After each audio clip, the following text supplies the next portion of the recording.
오늘 우리에게 주신 하나님 말씀은요. 마태복음 8장 우리 23절에서 24절입니다. 마태복음 8장 우리 23절에서 34절입니다. 다 함께 찾으셔서요. 함께 하나님의 말씀 보도록 하시겠습니다. 배에 오르심에 제자들이 따랐더니 바다에 큰 놀이 일어나 배가 물결에 덮이게 되었으되 예수께서는 주무시는지라. 그 제자들이 나와 깨우며 이르되 주여 구원하소서, 우리는 죽겠나이다. 예수께서 이르시되 어찌하여 무서워하느냐, 믿음이 작은 자들아 하시고 곧 일어나사 바람과 바다를 꾸짖으시니 아주 잔잔하게 되거늘 그 사람들이 놀랍게 여겨 이르되 이가 어떠한 사람이기에 바람과 바다도 순종하는가 하더라. 또 예수께서 건너편 가다라 지방에 가심에 귀신 들린 자 둘이 무덤 사이에서 나와 예수를 만나니 그들은 몹시 사나워 아무도 그 길로 지나갈 수 없을 지경이더라. 이에 그들이 소리질러 이르되 하나님의 아들이여, 우리가 당신과 무슨 상관이 있나이까? 때가 이르기 전에 우리를 괴롭게 하려고 여기 오셨나이까 하더니 마침 멀리서 많은 돼지떼가 먹고 오는지라. 귀신들이 예수께 간구하여 이르되 만일 우리를 쫓아내시려면 돼지떼에 들여보내 주소서 하니 그들에게 가라 하시니 귀신들이 나와서 돼지에게로 들어가는지라. 온 떼가 비탈로 내리달아 바다에 들어가서 물에서 몰사하거늘 치던 자들이 달아나 시내에 들어가 이 모든 일과 귀신 들린 자의 일을 고하니 온 시내가 예수를 만나려고 나가서 보고 그 지방에서 떠나시기를 간구하더라. 아멘. 저희가 이제 계속해서 다시 우리 마태복음 우리 말씀을 살펴보는데요. 여러분들이 오늘 말씀을 기억하실 때에 말씀이 두 가지 사건이 나오지 않습니까? 첫 번째는 예수님께서 바다를 건너시면서 풍랑을 잔잔하게 하시는 것과 또 다른 하나는 이방 땅 가다라 지방에서 군대 귀신 들린 자를 고쳐주시는 이적입니다. 자, 이 두 가지 사건을 따로따로 보아도 괜찮겠지만 이 두 가지 사건을 연결해서 보는 이유는 특별히 마태복음 가운데서는 이 이적 사건을 기록을 하면서 매우 특별하게 혹은 매우 독특하게 이 말씀들을 기록하고 있습니다. 그래서 저희가 이 말씀이 어떤 뜻이 있는지를 좀 더 깊게 살펴볼 필요가 있는데요. 이 말씀을 해석을 하려면 먼저 여러분들이 이 23절 말씀을 볼 필요가 있습니다. 23절을 보시면 배에 오르심에 제자들이 따랐더니, 지금 예수님께서 산상순을 마치시고 마을로 내려왔을 때에 많은 무리가 따랐다라고 그렇게 기록하고 있습니다. 그런데 곧 이내 여기에서 계속해서 사역하셔도 되는데 갑자기 배를 타고 바다 건너편으로 가시는 것입니다. 그런데 그렇게 바다 건너편으로 가실 때에 여기에 무엇을 기록하고 있냐면 이렇게 기록합니다. 예수님이 배에 오르실 때 예수님만 배에 타신 것이 아니라 누가 따랐다라고 기록하고 있죠? 제자들이 따랐다라고 하고 있어요. 그러면 제자들이 그냥 배에 함께 탔구나 이렇게 생각하실 수도 있겠지만 그것이 아닌 이유가 있어요. 자, 한번 볼까요? 자, 23절 이전에 지금 어떤 말씀들이 있냐면 예수님 앞에 두 사람이 찾아오게 됩니다. 한 명은 한 서기관이고요. 또 다른 한 제자입니다. 19절, 21절. 우리 같이 한 목소리 읽겠습니다. 시작. 한 서기관이 나와 예수께 아뢰되 선생님이여 어디로 가시는지 저는 따르리이다. 21절. 제자 중에 또 한 사람이 이르되 주여 내가 먼저 가서 내 아버지를 장사하게 허락하옵소서. 아멘.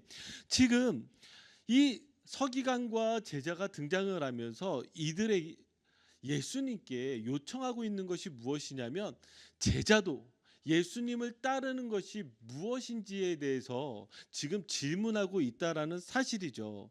자, 이렇게 질문을 하는데요. 자, 이 서기관이 뭐라고 고백합니까? 선생님, 어디로 가시는지 저는 따르겠습니다. 자, 한 제자는 뭐라고요? 지금 예수님을 따라야 되는데 내가 먼저 가서 아버지를 장사하게 하여 주옵소서, 이렇게 이야기를 하는 거예요. 자, 이렇게 이야기를 할 때 예수님께서는 이 두 사람에게 각각 뭐라고 이야기하냐면 이렇게 말씀하셨어요. 자, 예수님은 여우도 굴이 있고 공중의 새도 거처가 있지만 인자는 머리 둘 곳이 없대요. 그럼에도 불구하고 너가 나를 따르겠느냐? 그러니까 어떻게 됐을까요?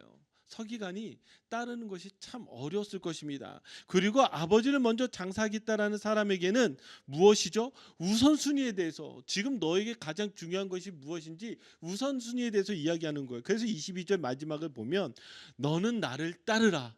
즉 지금 예수님이 지금 이 제자들을 향해서 따르는 것에 대해서 이야기를 하시고 그 다음에 함께 배를 탔을 때에 제자들이 따랐다라는 거예요. 그러면 지금 앞으로 나오는 이 두 가지의 이적 사건은 무엇에 대해서 이야기하고 있을까요?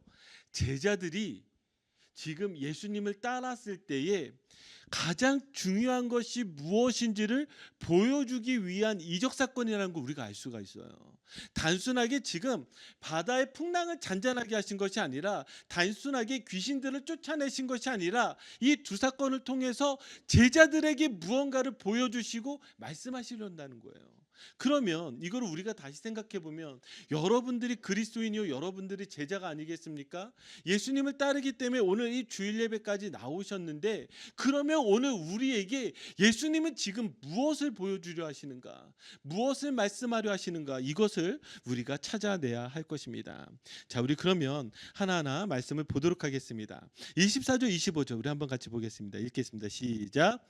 바다에 큰 놀이 일어나 배가 물결에 덮이게 되었으되 예수께서는 주무시는지라. 그 제자들이 나와 깨우며 이르되 주여 구원하소서, 우리가 죽겠나이다. 아멘. 자, 여기에 지금 바다에 큰 놀이 일어났다라고 합니다. 자, 큰 놀이 일어났는데 예수님께서 주무시고 계신 거예요. 참으로 이상하지 않습니까? 그러니까 제자들이 깨워서 주님, 우리가 죽겠습니다, 이렇게 외치기 시작하는 것입니다. 자, 여기에서 먼저 보아야 될 것이 무엇이냐면, 바다에 큰 놀이 일어났다라고 하는데, 여기 이 놀이라는 것이 풍랑입니다. 파도이죠.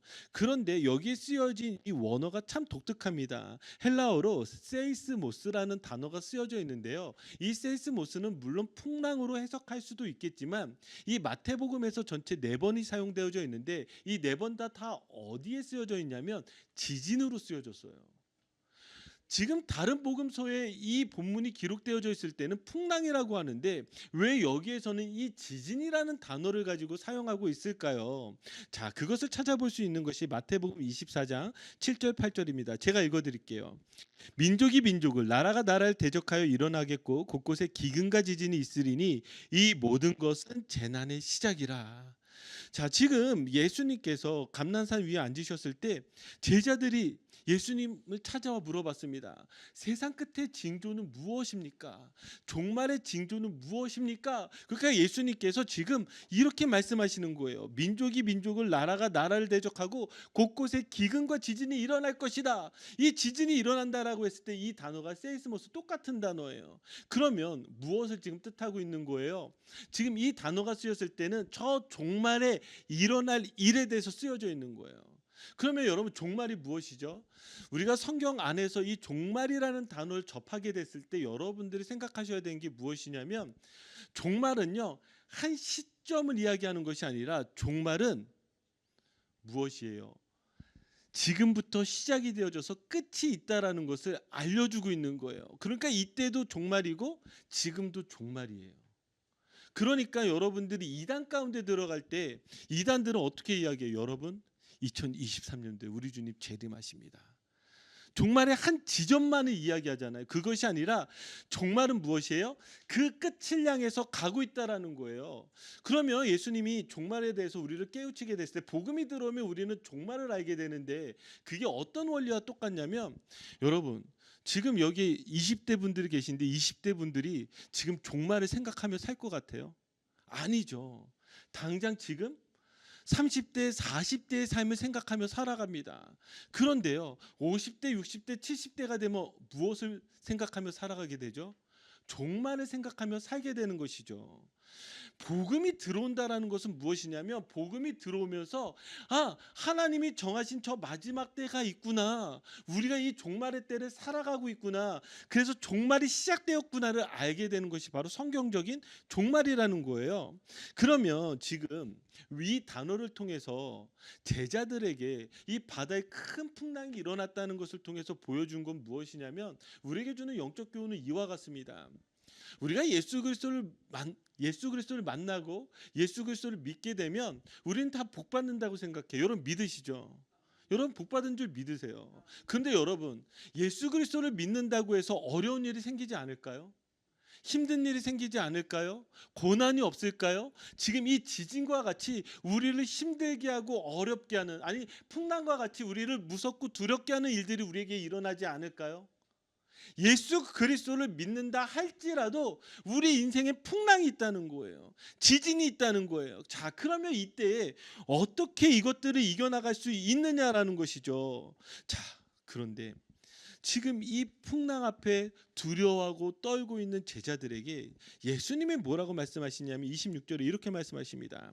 예수께서 이르시되 어찌하여 무서워하느냐, 믿음이 작은 자들아 하시고 곧 일어나사 바람과 바다를 꾸짖으시니 아주 잔잔하게 되거늘. 자, 지금 이 풍랑 앞에 무서워하는 제자들에게 믿음이 작은 자들아, 믿음이 작은 자들아 어찌하여 무서워하느냐 이렇게 말씀하셨어요. 여러분 풍랑을 만났을 때에 어떻게 안 무서울 수 있겠어요? 어떻게 두렵지 않을 수 있겠어요? 근데 예수님은요 이거를 무엇과 연결시키고 있어요? 믿음과 연결시키고 있어요. 하물며 마가복음 4장 40절에는요 믿음이 작다라고 표현하지 않고 이렇게 표현하고 있습니다. 이에 제자들에게 이르시되 어찌하여 이렇게 무서워하느냐? 뭐라고요? 너희가 어찌 믿음이 없느냐. 지금 우리가 예수 그리스도의 제자가 되어서 그리스도인이 되어서 예수님과 함께 저 바다로 나갔단 말이에요. 이 인생의 바다 가운데 나갔는데 우리에게 풍랑이 찾아왔어요. 무섭고 두려운 것이 당연한 건데 지금 예수님 뭐라고 이야기하신다고요? 무섭고 두려워하는 우리에게 이 작은 믿음이 없다라고 이렇게 우리에게 책망하시는 것이죠. 그러면 이걸 어떻게 보아야 할 것인가? 자, 저는 이 말씀을 가지고 곰곰이 묵상을 했습니다. 사실 이 말씀 가운데 저에게 가장 어려웠던 게 무엇인 줄 아세요? 예수님은 왜 주무셨을까? 그렇잖아요. 아니 지금 풍랑 가운데 제자들이 어려움을 겪고 있는데 왜 예수님은 주무시고 계셨을까? 아니 예수님 눈 뜨고 계셨으면, 안 주무셨으면 풍랑이 안 일어나지 않았을까? 여러분 이런, 제가 너무 초등학생적 질문인가요? 이런 질문이 사실은 옛날부터 있었습니다. 자, 그런데 제가 여러 가지 자료들을 찾아보면서 이 말씀 가운데서 무언가 우리에게 나타내는 것이 있구나. 자, 그것이 무엇이냐면 지금 여기에 나와 있는 이 풍랑 사건은요 마치 요나서 1장을 연결해서 우리에게 보여주고 있습니다. 왠지 아십니까? 마태는 지금 예수 그리스도를 드러내고 나타냈을 때에 요나의 표적을 가지고 지금 다시금 설명하고 싶었거든요. 한번 볼까요? 자, 우리 지금 요나서 1장과 비교를 하면 제가 읽어드릴게요. 예수님 또는 요나께서 탄 배가 풍랑을 만났으며 4절에 나와 있죠. 예수님 또는 요나는 풍랑이 일고 있음에도 무엇할죠? 배에서 주무시고 계셨고, 자, 세 번째, 배 탄 사람들이 예수님 또는 요나를 깨워서 어떤 행위를 하겠다라는 것이에요. 지금 이 장면이 무엇을 그려주고 있냐면 지금 요나서 1장에 나와 있는 사건과 똑같이 기록되어져 있어요.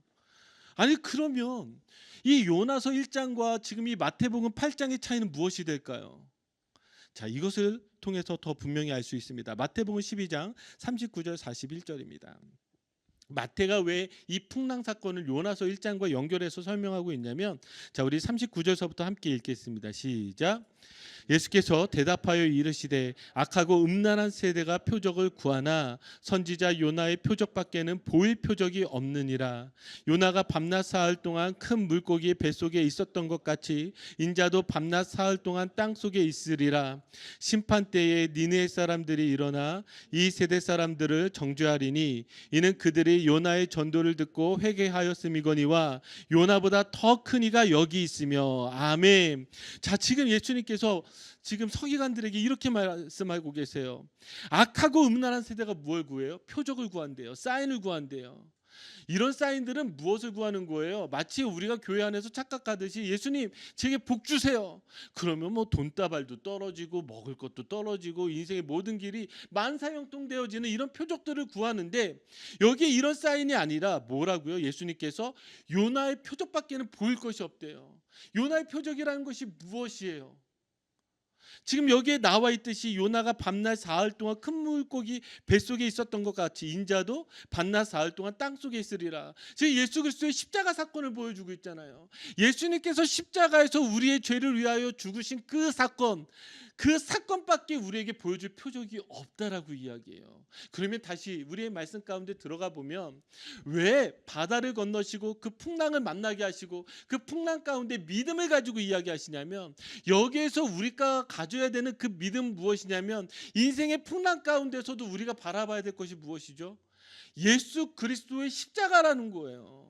우리가 어렵지 않다라는 것이 아니라, 우리가 힘들지 않다라는 것이 아니라, 어려움에도 불구하고 힘듦에도 불구하고 그 안에서 예수님이 우리에게 보여주시는 이 사건은 예수님이 누구시냐라는 거예요.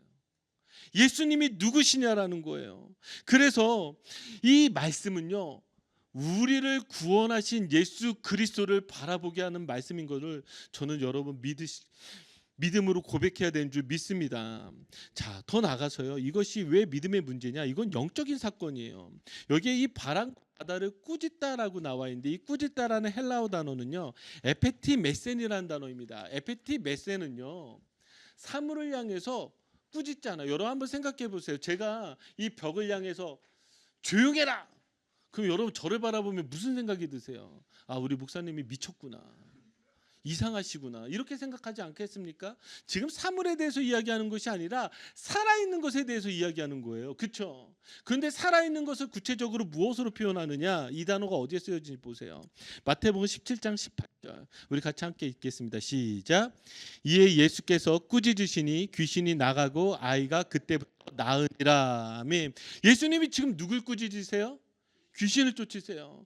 저 풍랑이 일어날 때, 저 풍랑이 일어나는 그 뒷면에 무엇을 향해서 이야기하고 있는 거예요? 마귀를 향해서 예수님께서 이야기하고 계신 거예요. 꾸짖고 계신 거예요. 즉 예수님이 무엇을 보고 있는 거예요? 영적으로 지금 이 모든 일들이 어떻게 일어나고 있는지를 분명하게 보고 있는 것이죠. 자, 그래서 이 말씀은 이렇게 연결이 되어집니다. 27절.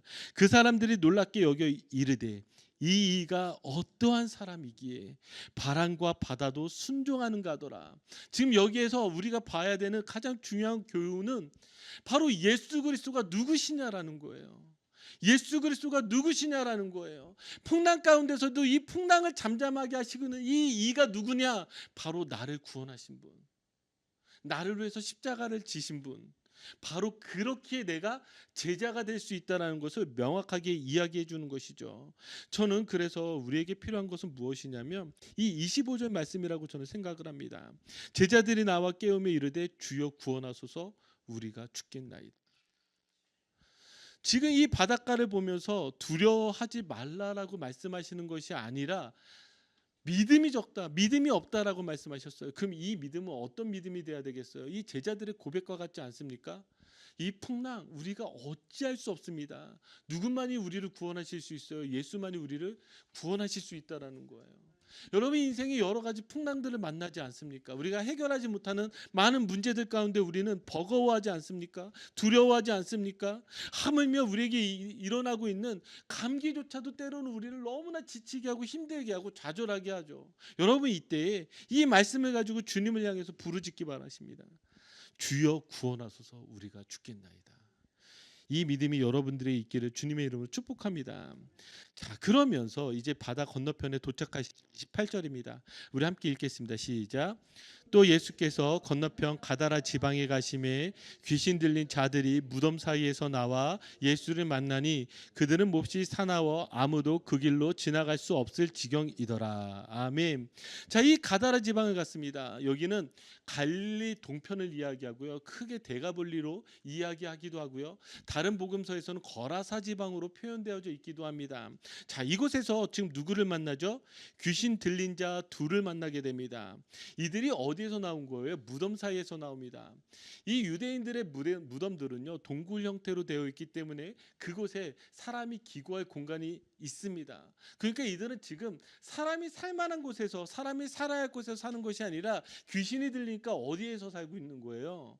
지금 무덤 사이에서 살고 있는 거예요. 그런데 그들의 모습이 무엇과 같습니까? 몹시 사나워서 아무도 그 길로 지나갈 수 없어요. 지금 귀신들이 들어와서 이들을 괴롭히니까 얼마나 힘들고 어렵겠습니까? 자, 지금 이런 상황이에요. 그런데 여기에 뭐라고 표현하고 있냐면 귀신 들린 자 둘이라고 표현하고 있습니다. 여러분 잘 기억해 보세요. 마가복음과 누가복음에는요, 귀신 들린 자가 한 명으로 나옵니다. 근데 마태복음에서는 두 명으로 나와 있어요. 자, 그러면 왜 이 마태복음은 두 명으로 표현하고 있고 마가복음과 누가복음에선 한 명으로 표현하고 있을까요? 자, 여기에서 여러분들이 보셔야 되는 게 이 부분입니다. 마가복음 5장 18절입니다.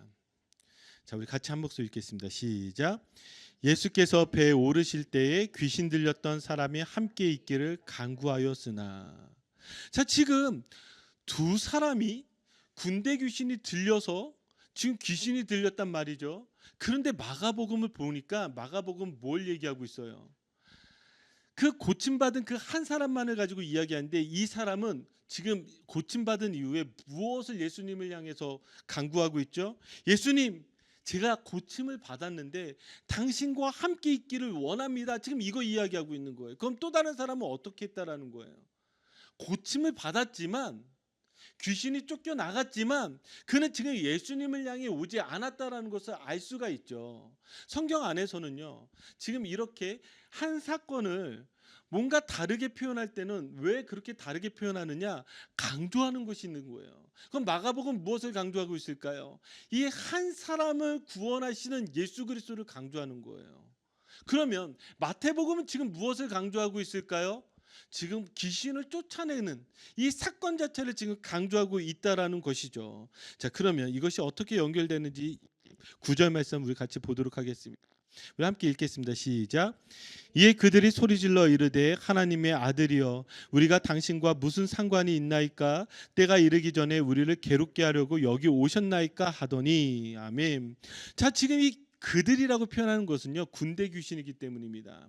여기 이 군대라는 이 표현은 헬라어로 레기온이에요. 이 레기온이라는 이 단어는 로마의 한 사단을 의미합니다. 로마의 한 사단이 시대에 따라 다르지만 약 3,000명에서 6,000명의 병력을 이 레기온, 이 군대라고 표현합니다. 그러니까 많이는 지금 6,000마리의 귀신이 여기 들어와 있다는 거예요.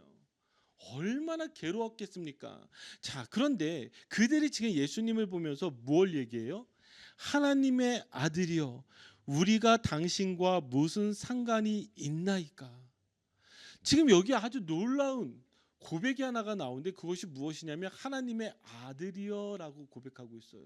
하나님의 아들이라는 이 고백은 예수님이 메시아요 그리스도라는 것을 인정하는 것입니다. 예수님이야말로 하나님께서 우리에게 약속해 주신 바로 그분, 그것에 대해서 지금 지적으로 동의하고 있어요. 귀신들도 알고 있다라는 거예요. 그런데 그 다음에 표현이 중요하죠. 뭐라고 하고 있죠? 우리가 당신과 무슨 상관이 있나이까? 저는 이 표현이요, 저에게 상당한 믿음의 도전을 주고 있다라고 생각을 합니다. 여러분, 예수 그리스도를 모르는 그리스도인 누가 있습니까? 예수 그리스도요, 우리 다 알고 있어요. 그런데 지금 귀신들이 하는 것은 무엇이냐면 이것과 똑같아요. 우리가 당신과 무슨 상관이 있습니까?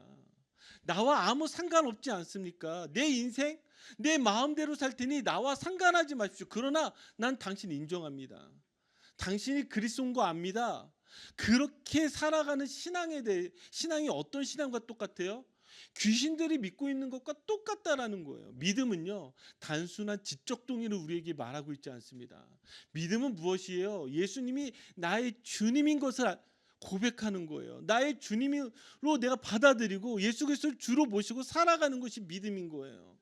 지금 제자들에게 뭘 보여주고 있는 거예요? 너희들이 나에 대해서 많이 안다고 이야기하는데 만약에 너의 삶에 나와 상관이 없다면 너희들의 믿음이 여기에 나와 있는 귀신들과 어떠한 차이가 있는지, 어떠한 차이가 있는지를 지금 말씀하고 계신 것이죠. 그러니까요, 여러분. 이것을 아는 것이 중요합니다. 마가복음 5장 19절 20절을 보세요. 우리 같이 읽겠습니다. 시작. 허락하지 아니하시고 그에게 이르시되 집으로 돌아가 주께서 내게 어떻게 큰 일을 행하사 너를 불쌍히 여기신 것을 내 가족에게 알리라 하시니 그가 가서 예수께서 자기에게 어떻게 큰 일 행하셨는지를 대가볼리에 전파하니 모든 사람이 놀랍게 여기더라. 자, 여기 마가복음에는 두 사람이 아니라 한 사람만 등장하고 있다고 하죠. 그런데 그 한 사람이 예수님께 함께 있기를 간청하니 예수님이 뭐라고 말씀하시냐면 주께서 내게 어떻게 큰 일을 행하사 너를 불쌍히 여기신 것을 이제 돌아가 가족들에게 알려라. 지금 이 사람에게 말씀하시는 것이 무엇이에요? 똑같이 예수 그리스도의 놀라운 기적을 경험하였습니다. 예수님이 지금 이 군대 귀신들을 자기들에게 괴롭히던 이 군대 귀신들을 쫓아내 주셨어요. 그런데 한 사람은요, 아무것도 몰라요. 그냥 쫓아낸 그 사건만 알고 있어요. 그런데 한 사람은 무엇을 이제 알게 됐죠? 예수님이 어떻게 내게 큰 일을 행하셨는지, 나를 얼마나 불쌍히 여기셨는지를 알게 되었다라는 거예요. 그러면 여기에 자꾸 나오는 이 믿음의 원리가 믿음이 작다, 믿음이 없다 하시는데, 믿음은 그럼 도대체 뭐가 되는 거예요? 예수님이 나를 얼마나 불쌍히 여기셨는지, 그래서 나를 구원하셨다는 이 일이 얼마나 큰 일인지를 알고 고백하는지, 그것이 바로 믿음이라는 것입니다. 여러분 아십니까? 우리 그리스도인들은요, 바로 이 감격으로 살아가게 되는 거예요. 매일매일 우리가 살아갈 때 우리의 그 아침마다 우리의 생명을 주신 그 주님 앞에 뭘 고백하는 거예요? 주님께서 나를 살리셨습니다. 주님께서 나를 불쌍히 여기셔서 저 십자가로 나를 살리셨습니다. 그 고백이 바로 믿는 자들의 고백이요 제자들의 고백이라는 사실이죠. 여러분, 우리의 믿음이 사실 어려운 것이 무엇입니까?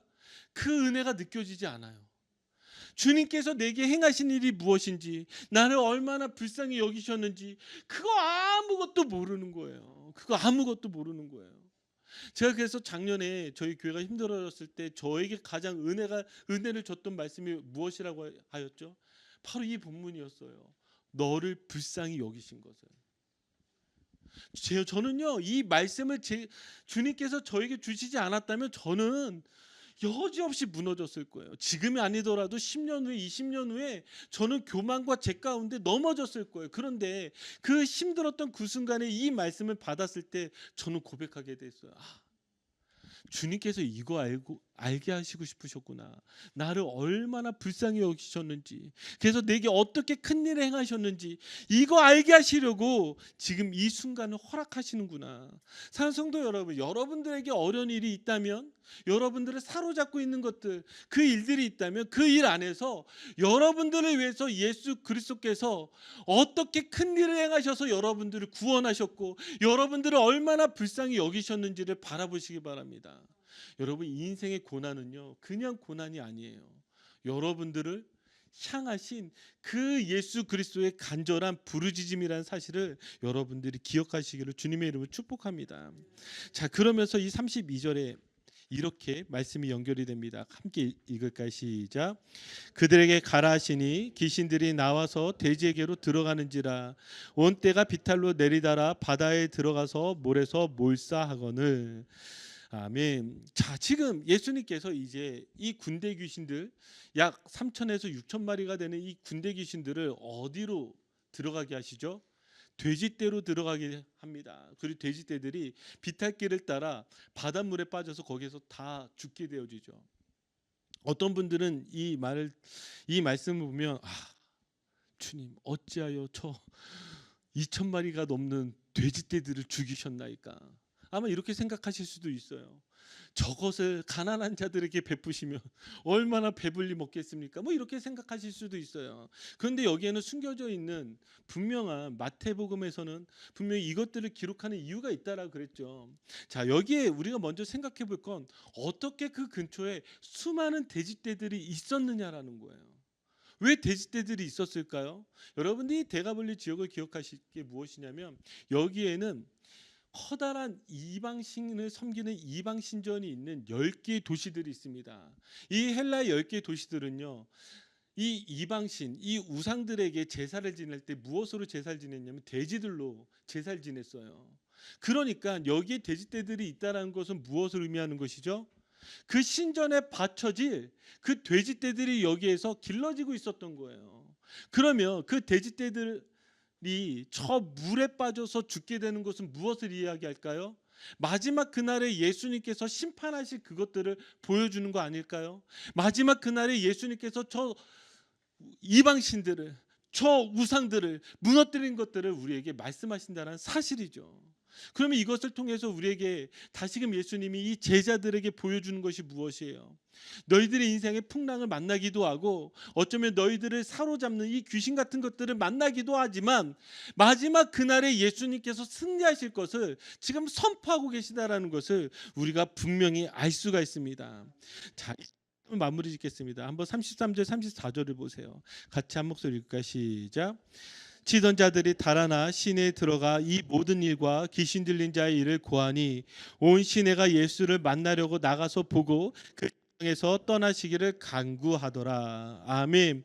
자, 지금 놀라운 기적이 행하여졌지만 마지막에 뭐라고 이야기해요? 그 지방에서 떠나시기를 간구하더라.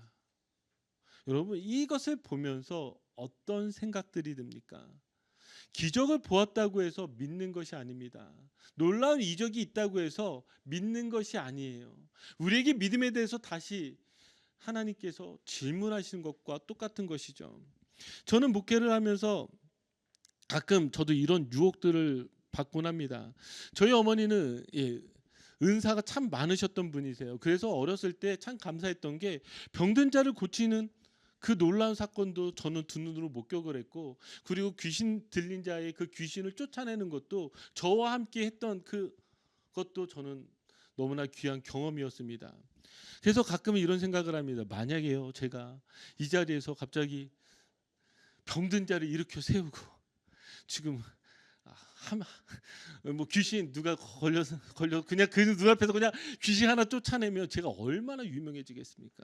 그 사람들이 여기 바글바글 할 거예요. 저 좀 도와주세요. 저 좀 낫게 해주세요. 그런데요, 그렇게 귀신을 쫓아내고 병든 자를 고친다고 해서 믿는 것일까요? 그렇게 수많은 무리들이 모여 있을 때에 여러분, 그 사람들이 그것에 대해서 열광하고 환호하는 때에 여러분, 그것을 향해서 진정한 믿음이라고 말할 수 있을까요? 아니, 다시 여러분들의 삶에 한번 적용해 봅시다.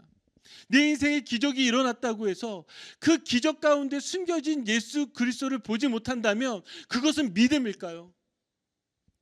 만약에 내 고난을 온전히 해석하지 못하고 그 고난 가운데 이루어주신 그 하나님의 그 기적들을 내가 온전히 바라보지 못한다면 그것은 온전한 믿음일까요? 그 기적이 행해진 이후에 이렇게 이야기하지 않을까요? 하나님, 이제 저 괜찮으니 저 좀 떠나가 주세요. 제 마음대로 살 터이니 이제 저 숨 좀 돌릴 수 있을 터이니 아픈 것도 낫사오니, 아니 이제 재정적인 것도 관계적인 것도 여러 가지 문제들이 다 해결됐사오니 하나님 잠시만 저를 좀 내버려 두세요. 제 마음대로 살다가 다시 풍랑을 만났을 때, 다시 귀신을 만났을 때 그때 제가 주님을 향해서 부르짖겠습니다. 여러분, 이것이 믿음이냐라는 거예요. 제자들의 지금 뭐 얘기하고 있어요? 지금 이거 얘기하고 있는 거예요. 이가 누구이기에, 이가 누구이기에 바람과 바다도 순종하는 거. 하나님의 아들이여, 당신이 우리와 무슨 상관이 있나이까? 여러분, 이 두 구절 가운데에서 우리가 분명히 보아야 되는 건 무엇이냐면 내 인생 가운데 예수 그리스도가 누구시냐는 거. 여러분, 그것을 발견하시기 바랍니다. 아멘. 그걸 발견해야 믿음으로 사는 것이고, 그거 발견 못하면 믿음이 없는 자요, 믿음이 작은 자로 살게 됩니다. 자, 여러분, 오늘 말씀을 통해서 믿음이 무엇인지 우리에게 물어보십니다. 믿음이 무엇입니까? 나를 불쌍히 여기시고 나를 구원해 주시는 이가 오직 예수님이신 것을 아는 것입니다. 제자들은 믿음이 없기에 예수님을 향해서 부르짖을 수밖에 없었습니다. 주님, 나를 도와주시옵소서. 내가 죽겠습니다. 저는 이것이 우리의 가장 중요한 믿음이라 생각을 합니다. 예수님을 지적으로만 동의했던 그런 사람들이 되지 마시고 예수님을 진정으로 따르는 저와 여러분들이 되기를 주님의 이름으로 축복합니다. 자, 이 시간 우리 같이 기도하도록 하겠습니다.